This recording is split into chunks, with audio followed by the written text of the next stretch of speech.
और मैंने उनसे एक दिन पूछा कि दादी ये आदिवासी शब्द जो है इसका मतलब क्या है। और जैसे आप जानते हो वो आदिवासियों से बहुत प्यार करती थी, मोहब्बत करती थी,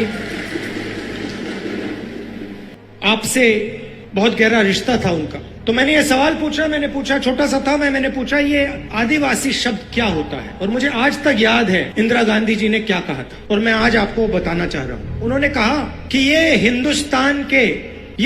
हिंदुस्तान के पहले निवासी हैं। ये जो हमारी जमीन है, सुनिए, ये जो हमारी जमीन है जिसको आज हम भारत कहते हैं, ये जमीन इन आदिवासियों की जमीन थी। और फिर उन्होंने कहा जो आज का मॉडर्न समाज है उसको आदिवासियों से जिंदगी जीना समझना चाहिए। ये उनके शब्द थे।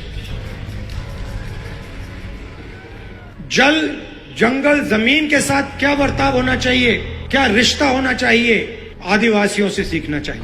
मगर एक बात मेरे दिमाग में बैठ गई कि आदिवासी इस देश के, इस धरती के पहले निवासी थे। और उन्होंने ये भी कहा कि सालों पहले आदिवासी पूरे हिंदुस्तान में रहते थे। हिंदुस्तान के जो ओरिजिनल मालिक थे वो यहां अंग्रेजों की गोली खाकर शहीद हुए। बीजेपी ने एक नया शब्द निकाला है, वनवासी। वनवासी का मतलब जो जंगल में रहते हैं। हम आपको आदिवासी कहलाते हैं। ये पूरा का पूरा देश आपका है और हम चाहते हैं कि आप जो भी करें, जहां भी करें, आप सफलता प्राप्त करें। चाहे आपके बच्चे कॉलेज में जाना चाहें, यूनिवर्सिटी में जाना चाहें, हवाई जहाज उड़ाना चाहें, कंप्यूटर चलाना चाहें, बिजनेस करना चाहें, इंडस्ट्री को चलाना चाहें, हम चाहते हैं कि आपको मौका मिलना चाहिए। जो भी आप करना चाहते हैं, जो भी आप अपने बच्चों के लिए सपना देखना चाहते हैं, वो आपका सपना पूरा होना चाहिए। अब वो क्या कहते हैं? वो कहते हैं आप आदिवासी नहीं हो, आप हिंदुस्तान के पहले निवासी नहीं थे। वो कहते हैं कि आप आदिवासी नहीं हो, आप वनवासी हो। मतलब ये आपका अपमान है, ये भारत माता का अपमान है, सिर्फ आदिवासियों का नहीं, पूरे देश का अपमान है। आप वनवासी नहीं हो, आप आदिवासी हो। ये पहले आपकी जमीन थी।